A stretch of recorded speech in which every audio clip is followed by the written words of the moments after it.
This is a CBS News Special Report. I'm Anthony Mason in New York. We're about to get an update on Harvey from the president. The storm has been pounding the Texas Gulf Coast since Friday. Officially, 2 deaths have been confirmed, though we've learned that 6 family members were also killed when their van was trapped in floodwaters.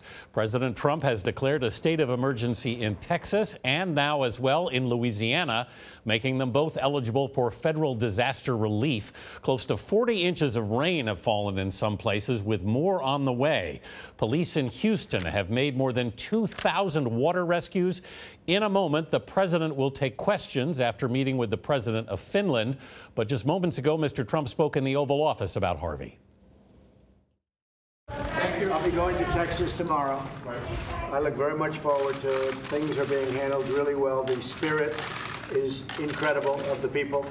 The coordination between all of the different services, as you know, has been going very well. Great respect for the governor. He's done an incredible job. And I look forward to the trip. So I'll be going there tomorrow. We're leaving at about 8:30 in the morning. We don't know exactly which sections. We'll be notifying you soon, but we'll be traveling throughout certain parts. And we may actually go back on Saturday. Depending on where the storm goes, we may also go to Louisiana on Saturday. Are you surprised at the magnitude? It's the biggest ever. They're saying it's the biggest. It's historic. It's really like Texas, if you think about it. But it is a historic amount of water in particular. There's never been anything like it. So the people are handling it amazingly well. And the people of Texas, as you know, have really persevered. And when you watch the spirit and the enthusiasm and helping each other, the teamwork, it's really been something for people to say. I think even in Finland they would say it's been pretty incredible what they've been able to do. Oh, we have noticed that, yes. Yeah, it's been really something. So we'll be leaving tomorrow at about 8:30 in the morning. Will you do anything special, sir, with the cabinet or Congress? Well, we've done quite a few cabinet meetings to make sure everything's coordinated. We're dealing with Congress.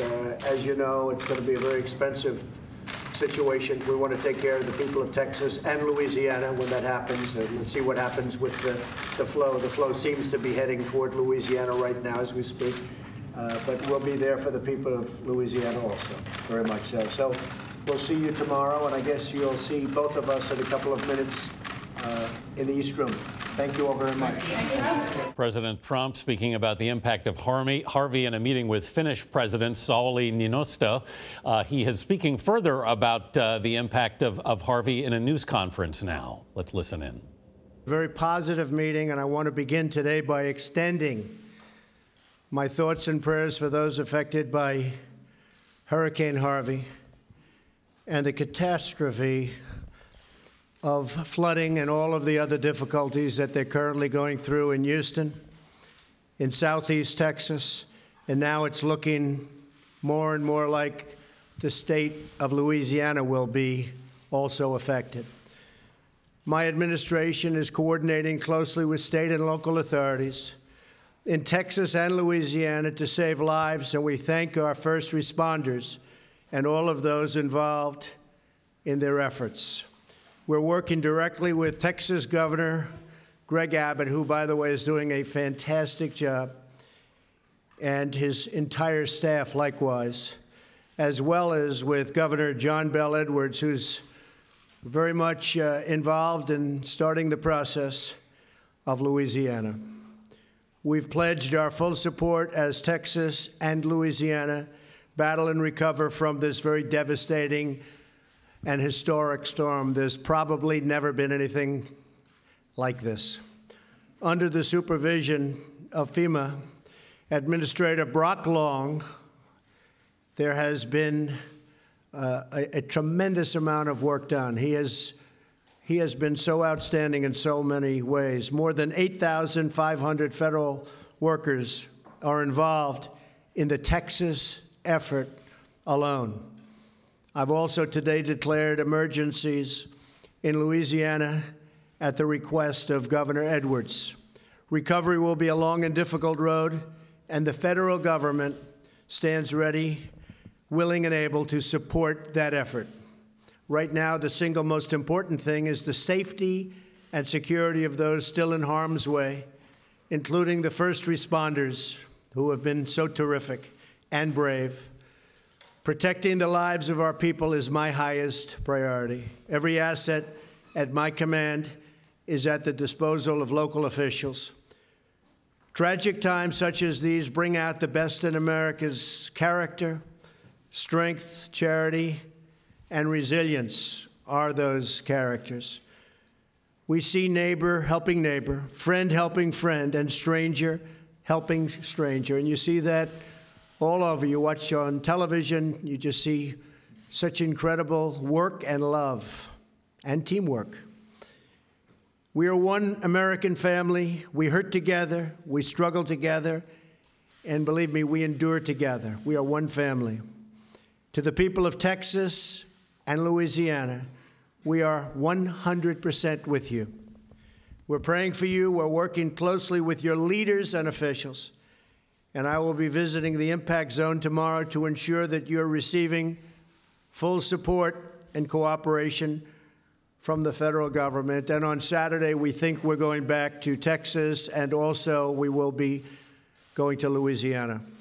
Nothing can defeat the unbreakable spirit of people of Texas and Louisiana. Right now, every American heart sends its love and support to those whose lives have been upended, totally, by this very horrible storm. We ask God for his wisdom and strength. We will get through this. We will come out stronger. And believe me, we will be bigger, better, stronger than ever before. The rebuilding will begin, and in the end, it will be something very special. And I just want to thank everybody in the affected area, because it has been absolutely incredible to watch the spirit, the cooperation, and the love. President Trump speaking at the White House about the effects of Harvey. He said, "We will get through this." The president will be making a trip to Texas tomorrow morning, and he suggested he might return to the region this weekend, the flood-stricken region, to see what further damage may have occurred. We're going to get the latest now from Mark Strassmann, who's been in Houston all weekend. Mark? I think the president tomorrow, when he comes, Anthony, is going to see that extraordinary response that he just talked about. But he's also going to hear about the existing needs that are only continue to grow here. The needs dwarf that massive response. 450,000 people have registered as flood victims with FEMA. By the next couple of days, the agency estimates that 30,000 people will need some sort of housing. There are about 3,000 in the convention center that is now a shelter behind me. The capacity here is 5,000. Dallas is opening up a facility for 5,000 evacuees or as a shelter. That still leaves another 20,000 people who need a place to go. On top of that, the 911 centers are overwhelmed. They have to prioritize calls here by need, by a life-threatening emergency obviously comes first. They are short of almost all resources here: choppers, planes, choppers, boats, high water vehicles, anything that can pull people who are in deep water to dry and high ground. And Anthony, I think the president is going to see the response, but he's also going to get a much better sense, I think, from emergency officials of just how much help they still need. And they've been pulling in and relying on here civilian volunteers, people with their own boats, people with their own high water vehicles, ATVs, who've been rescuing their neighbors, neighbor helping neighbor, because frankly there's just not enough official government resources to go around. And Mark, Anthony? as the rains continue, Mark, it's not likely the roads or conditions are likely to get any better for days still, yes? The flooding may not crest, Anthony, until Wednesday or Thursday. So what we're seeing now in terms of the conditions, the flooding, that is likely only to get worse. The question is whether the official response and the unofficial emergency response will get to these folks in time to extract the folks who are most in peril, get them back to safety before the worst of this comes. And almost everybody here believes that the conditions here will only get worse. All right, Mark Strassmann in Houston. We're going to go back to the White House if the president speaks further on Harvey, but we want to go to Manny Bojorquez, who's in LaGrange, Texas. Manuel, how are things where you are? Well, this is actually northwest of Houston, about 90 miles, and it's a clear example of how this is not just a Houston disaster. This is a disaster for many parts of southeast Texas.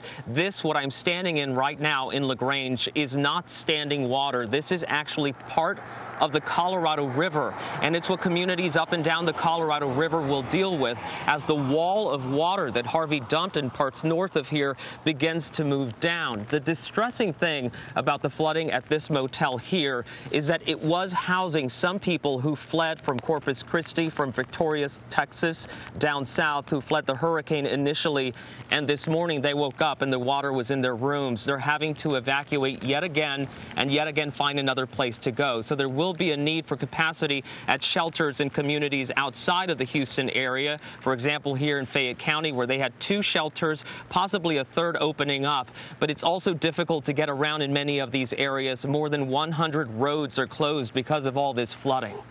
Manny, do you have any idea where those people who were there were going after they've had to move once already? Well, they're going north. We actually spoke with a woman from Victoria who said we're caravanning up north, and we do have word that closer to the Austin area, there are shelters and hotels, if they want, that they can go to. But again, people thought coming this far north from the coast that they would be okay. But this is a prolonged disaster because the flooding, again, it's a wall of water that's moving south and impacting communities downstream as well. Bay City, Texas ordered a mandatory evacuation today because they knew this was coming and they could have 10 feet in downtown. Manuel Bajorquez in LaGrange, Texas. We're going to go back to the White House now, where the president is taking questions. I'm wondering what you can tell the people of Texas to expect in terms of long-term recovery efforts. And in particular, you have been feuding with some key congressional leaders. You've also threatened a government shutdown potentially next month over border wall funding. Are these going to hamper long-term the funding that will be needed long-term for recovery? No, Todd. I think that you're going to see very rapid action from Congress, certainly from the president. And you're going to get your funding. It's a terrible tragedy. Your governor has been absolutely outstanding in the job he's done and his entire staff. And I will say that I just spoke with Greg, and he is working like 24/7. We expect to have requests on our desk fairly soon, and we think that Congress will feel very much the way I feel, in a very bipartisan way. That will be nice. But we think you're going to have what you need, and it's going to go fast. Texas is a unique place. It's a great, great state, great people, and I think you'll be up and running very, very quickly, really very quickly. So, yeah, I think you're going to be in fantastic shape. I've already spoken to Congress, and everybody feels for you and feels for what you're going through. But at the same time, they have great respect, even additional respect for the state, because you've handled it so well, so brilliantly. But it's a long road. Still pouring, still a lot of rain. Nobody's ever seen anything like it. I've heard the words epic. I've heard historic. That's what it is. But you will have what you want, I think, very, very quickly. And Todd, you can ask a question to the president. Sure. Thank you. Does this situation make you reconsider the possibility of a government shutdown next I think month? it has nothing to do with it, really. I think this is separate. This is going to go really very, very quickly. Again, I've spoken to many of the people we're talking about, and everybody feels the same way I do. Thank you. And Mr. President, I wanted to ask you, your neighbor Russia has meddled in U.S. politics. They have a military exercise coming up in the next few weeks in the Baltic. There are tensions over there. What kind of advice have you offered and can you offer to the United States in dealing with this adversary? Sir, we are not feeling ourselves as advisors, but we are feeling ourselves as doing all what is possible to maintain peace. And that is what we are doing in Baltic Sea area too. Actually, you referred to different kind of military training, which is going to happen there. I have to tell you that a couple of weeks ago I met President Putin, and there were media interested in why Chinese Navy is having a training together with Russians in Baltic Sea area. Putin answered that it is not a bloc, it's not against anybody. My answer was that we are also training in Baltic Sea with the United States and Sweden, and it is not a bloc, it's not against anybody. So we have to be very careful that this huge training, huge military trafficking over Baltic doesn't cause any accidental problems, because we know that from accidents might grow whatever. And that is why I think it's important that we continue to work with NATO to enhance, like I said, dialogue between Russia and NATO. And it is going forward. You have a question? Finnish broadcasting company, where you are, okay.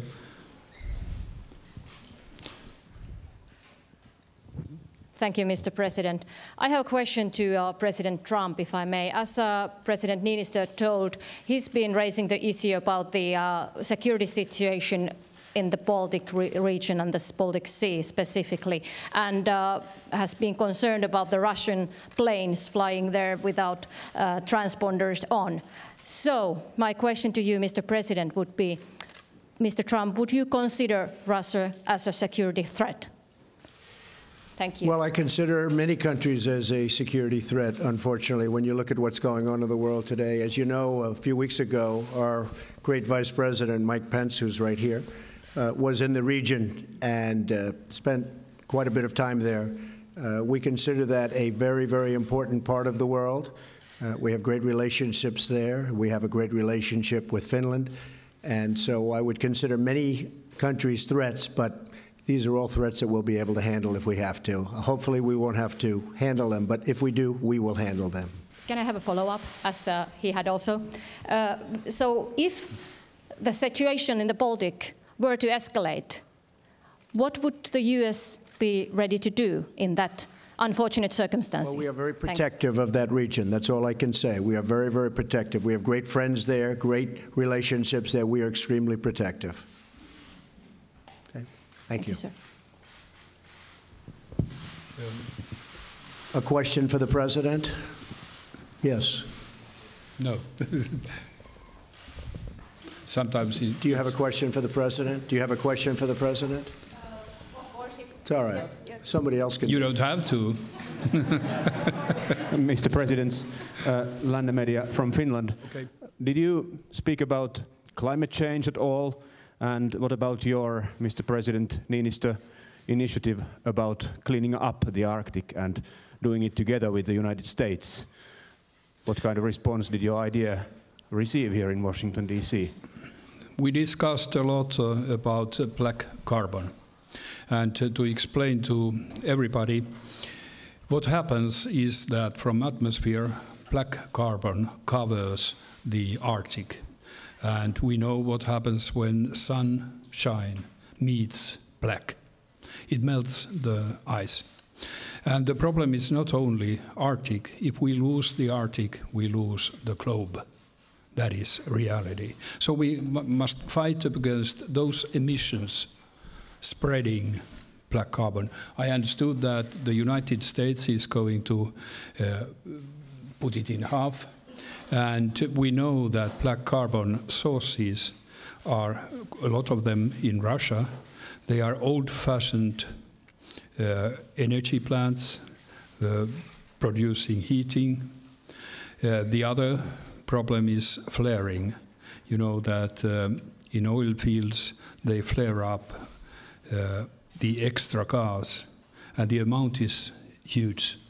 Yearly they flare 40 times more than Finland spends gas.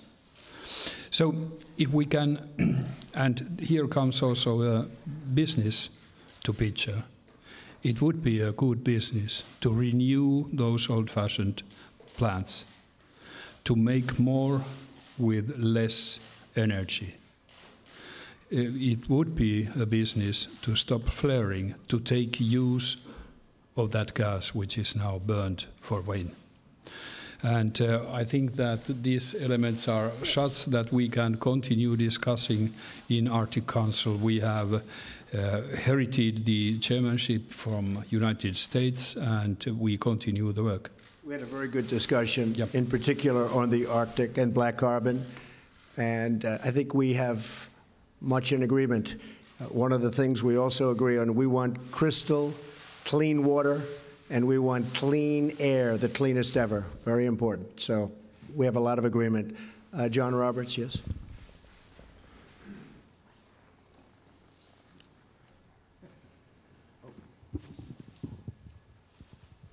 Mr. President, thank you so much. President Niinistö, I have a question for you as well, but if I could start with President Trump.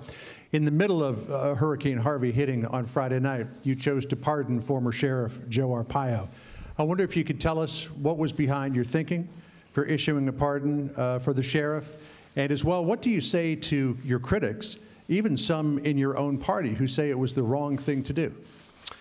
Well, a lot of people think it was the right thing to do, John. And actually, in the middle of a hurricane, even though it was a Friday evening, I assumed the ratings would be far higher than they would be normally. You know, the hurricane was just starting. And I put it out that I had pardoned, as we say, Sheriff Joe. He's done a great job for the people of Arizona. He's very strong on borders, very strong on illegal immigration. He is loved in Arizona.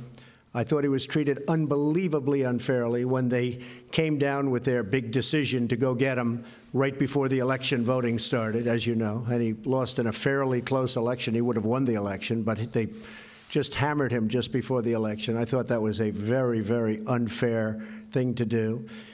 When I mentioned him the other night, you saw the massive crowd we had. The people went crazy when I said, what do you think of Sheriff Joe, or something to that effect. The place went absolutely crazy when I was in Arizona last week. And as far as pardons are concerned, I actually did this just before the meeting because I assumed that somebody would ask me the question. I didn't know it would be you, as you can attest. You didn't even know you were going to be called. But I thought I would. And, you know, Sheriff Joe is a great veteran of the military, great law enforcement person, somebody that's won many, many elections in the state of Arizona. But I wanted to look at some of the other people that were pardoned over the years.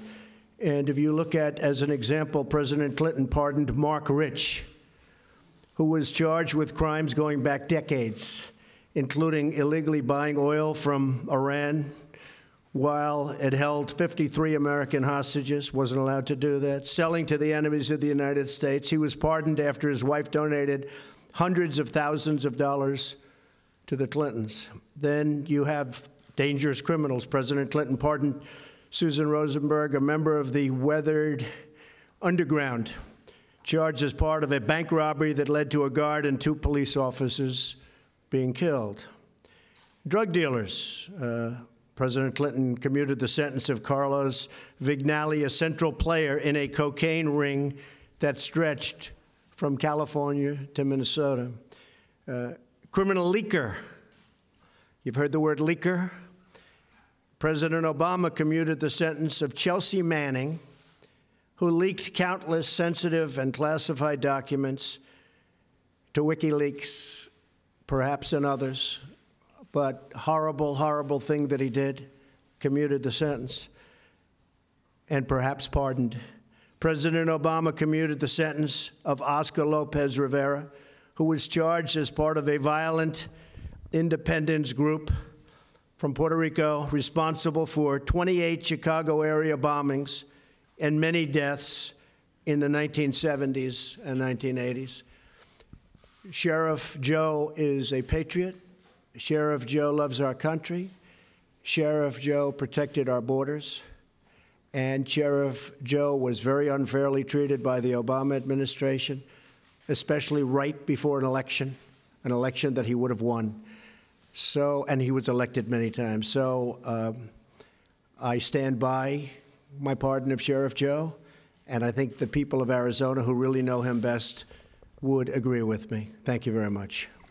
Mr. President, I'd like to claim prescience that you did all the research, but I'm afraid I have to confess the question was fairly obvious. And President Niinistö, I'm sure that President Trump either briefed you today or you're aware of his new plan for Afghanistan that really relies at its core in bringing the Taliban to the table for negotiations. Given the history and the ideology of the Taliban, do you ever believe that they would honor any kind of an agreement that was ever made, or would they, when the United States and Finland and other countries leave Afghanistan, renege on that deal?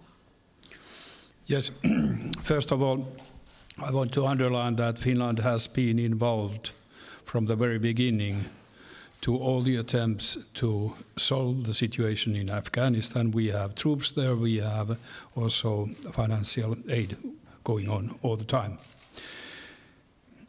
We have to try in all possible ways to solve the situation in Afghanistan. It has been ongoing quite a long time, for decades. But to solve it by negotiations, surely you have to have full respect to the one you negotiate, and also full belief that what is negotiated is also fulfilled. These elements has to be all the time present when you discuss with whichever party in Afghanistan. Okay. Yep. I know there might be a couple of more questions, but do you want to take one more? Would you want to take one more? Go ahead, pick. Well, Go ahead. Please. Again? You're going to give her the same one? No, she's not the same lady. Go ahead. They are sitting side by side. We have a lot of blonde women in Finland. Go ahead. Mr. President Trump, what kind of role do you see as Finland having in the U.S.-Russia relations? Do you think Finland could be of assistance, helping U.S. get better relations with Russia? Well, I hope that we do have good relations with Russia. I say it loud and clear. I've been saying it for years. I think it's a good thing if we have great relationships, or at least good relationships with Russia. That's very important, and I believe someday that will happen. It's a big country. It's a nuclear country. It's a country that we should get along with, and I think we will eventually get along with Russia. Finland is respected by Russia. Finland has been free of Russia, really, just about one of the few countries in the region that has been for 100 years. And Russia has a lot of respect for Finland, so that's always good. But I think Finland is doing fine with Russia, and I hope that the United States will someday be able to have a very good relationship with Russia also. I think that's very good for world peace and for other things. Thank you. As a follow-up, if Finland's relationship with Russia were to deteriorate, would the U.S. What kind of assistance would the U.S. be willing to give to Finland bilaterally if we needed it? Well, as I said before, that our relationship with Finland is a very close one, and we're always ready to help Finland. One of the things that is happening is you're purchasing large amounts of our great F-18 aircraft from Boeing, and it's one of the great planes, one of the great fighter jets, and you're purchasing lots of other military equipment. And I think purchasing very wisely. I know all of the military equipment, and I actually agree with everything you purchased. We talked about it before. I think Finland's really a respected country militarily. It's got large armed forces for its size as a country, really proportionally probably one of the biggest in the world, if you think of it. I guess so. But they're very respected militarily, and they're respected beyond militarily. So hopefully it'll never come to that. Thank you. And President Niinistö?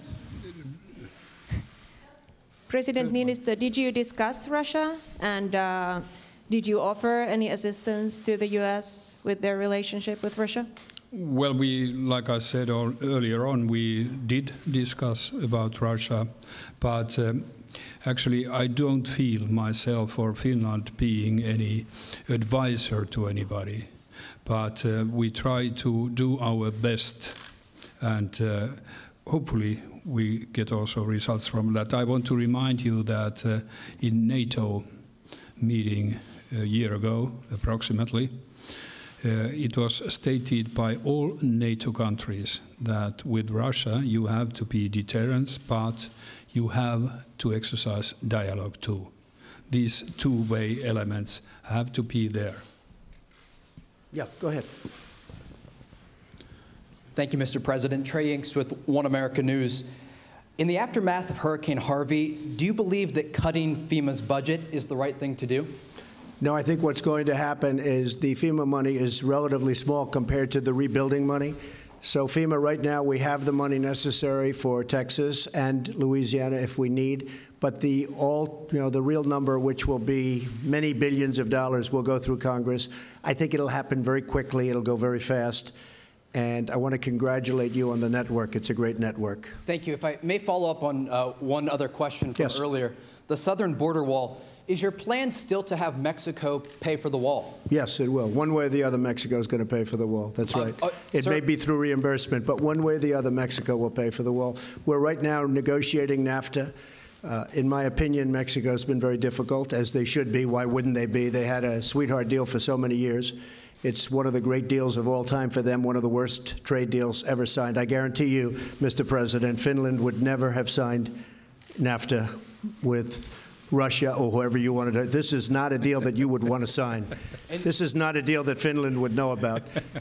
NAFTA is one of the worst trade deals ever signed at any time, anywhere in the world. And I can understand why Mexico is being difficult, because why wouldn't they be? They've had it their way. But no, Mexico will pay for the wall. It may be through reimbursement. We need the wall very badly. As you know, Mexico has a tremendous crime problem, tremendous, one of the number 2 or 3 in the world.